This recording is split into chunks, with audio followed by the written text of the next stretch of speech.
A gente vê isso em vários momentos. A gente vê quando Abraão, ele precisa entregar o que ele tinha de mais precioso. O que acontece naquele monte não tem a ver com o filho que ele conseguiu gerar. Esse não foi o maior milagre, mas foi quando ele disse: Deus, eu estou pronto para entregar aquilo que eu sempre quis. Então, quando a gente chega para Deus e fala: esse é o pouco que eu tenho, Deus gera tudo que eu preciso. Você quer outro exemplo? Moisés. Uma geração inteira sendo assassinada. Todos os amiguinhos dele, todos que nasceram na mesma época, foram assassinados. Um homem fala: olha, mata todas as crianças para que não haja a possibilidade do libertador que Deus prometeu se levantar no meio delas. E aí o que acontece? A mãe de Moisés, cara, isso é muito poderoso.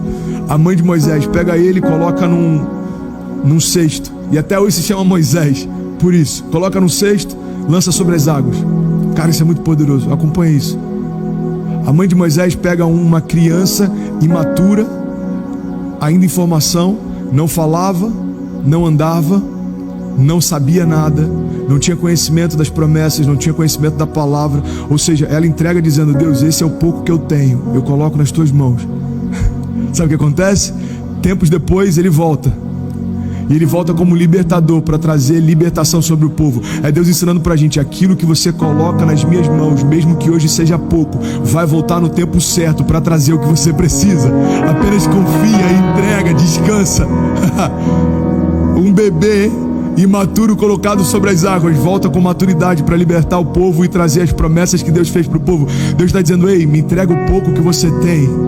Isso não tem a ver com finanças apenas. Isso não tem a ver com o teu tempo apenas. Isso não tem a ver com o teu serviço apenas. Isso não tem a ver com aquilo que você pode dar apenas. Isso tem a ver com tudo que você tem e tudo que você é. Deus está dizendo: ei, me dá o teu coração, me dá os teus pensamentos, me dá os teus sonhos. Vamos escrever algo juntos, vamos construir algo juntos. Deus, mas o que eu tenho é pouco. Ele está falando: é tudo que eu preciso. Eu só preciso do teu pouco, porque não tem a ver com a matéria do que você carrega, mas tem a ver com a entrega que você faz. Quando você diz: Deus, esse é o pouco que eu tenho, Deus diz: é suficiente. Ele nem precisaria do pouco que você tem. Cara, obrigado, Jesus. Obrigado, Jesus. Ele sempre surpreende a gente. Que palavra rema, Pai, que está fluindo sobre nós. Ele está dizendo: aí, eu nem precisaria disso. Eu não precisaria de um bebê no cesto para levantar um libertador. Eu poderia libertar o povo sem que uma palavra humana fosse liberada. Eu não precisaria dos 5 pães e 2 peixinhos para fazer o milagre. Eu não precisaria. Eu poderia simplesmente dar graças e do nada surgiria o pão que você precisa. Foi assim no deserto. O pão descia do céu e ninguém tinha nada para entregar para que fosse multiplicado. A multiplicação era feita a partir do nada.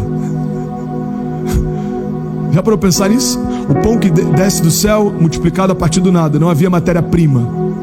Então, nos momentos que você disser: eu não tenho nada para entregar, Deus vai falar: ok, eu não preciso de nada para fazer. Mas entenda isso: todas as vezes que Deus pede o pouco que a gente tem, é porque é uma dinâmica no céu, é um princípio. E toda promessa se cumpre quando princípios se cumprem. Guarda isso no teu coração. Promessas que ainda não se cumpriram, provavelmente é porque ou eu não tenho maturidade para recebê-las ainda, ou porque eu não cumpri os princípios que eu preciso para que elas se cumpram. Todo princípio divino libera um destino profético. Cumpriu o princípio, vai viver a promessa. Cara, não tem como. É por isso que tem pessoas que cumprem princípios e nem são cristãs. A gente fala: cara, por que acontece isso com ele? Porque ele entendeu um princípio e mesmo sem saber, ele está fazendo algo que os céus, eles dizem: olha, ele cumpriu o princípio, ele vai viver essa promessa. Ele é generoso, mas ele não vai à igreja, mas ele é generoso. O generoso prosperará. Provérbios 11:25. Aquele que dá alívio aos outros, alívio receberá. Existem muitos homens que nunca tiveram encontro com Jesus e são muito mais generosos do que muitas pessoas que falam em nome dele. Então esse cara se move por um princípio e ele vive a promessa que é fruto desse princípio. Agora, fechando parênteses e voltando onde a gente estava, guarda isso no teu coração. Por que Deus pede o pouco que eu tenho? Porque Ele quer ensinar você. Quando Ele fala: ei, vê o que tem para multiplicar. Aí uma criança fala: eu tenho 5 pães e 2 peixinhos. Jesus está ensinando algo para a gente. Jesus, ele está manifestando algo didático. Ele está dizendo: aí, quando o lanche que alimentava só uma criança é colocado nas mãos certas, alimenta uma multidão.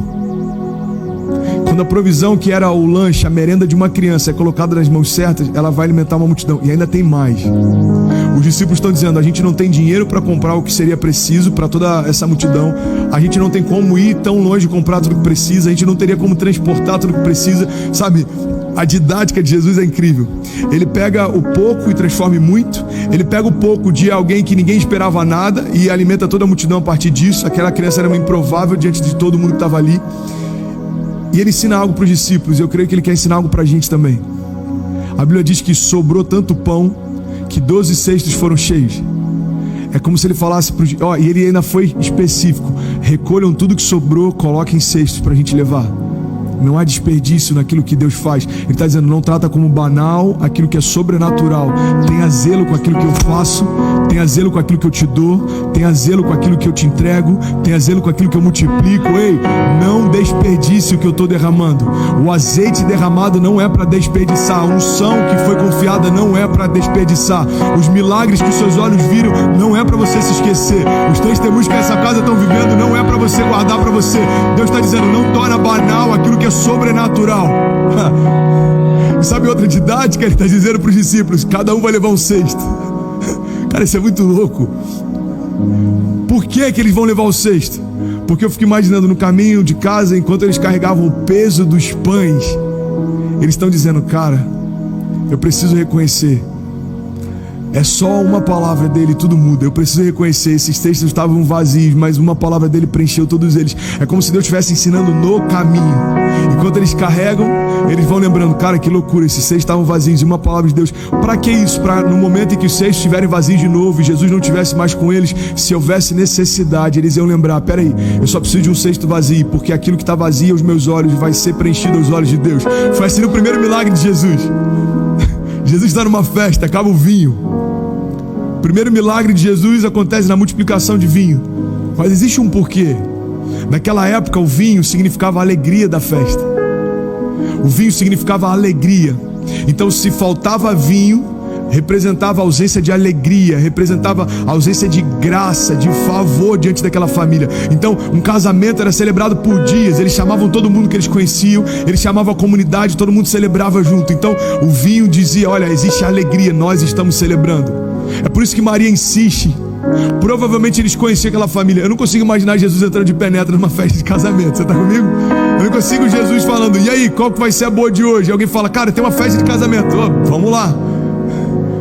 Ele foi convidado para estar lá. Cara, obrigado Jesus, obrigado Jesus. Ele foi convidado para estar lá. Deixa eu te falar uma coisa. Tem milagres que faltam às vezes na nossa casa porque Jesus não está na lista da nossa festa.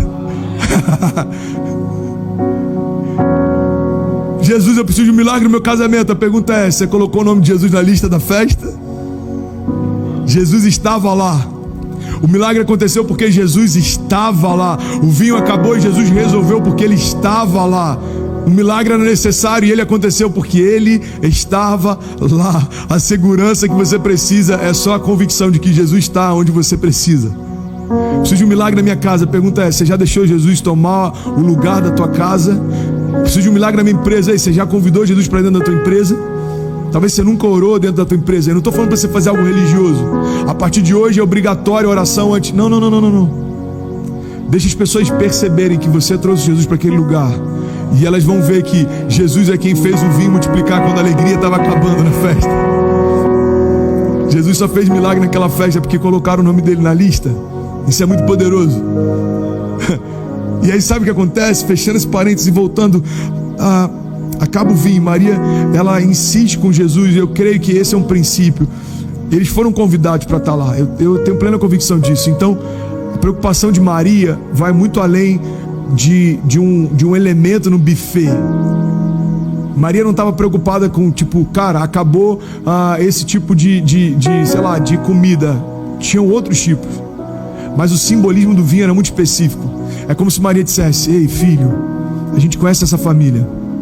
Eles estão passando vergonha porque a alegria da festa acabou.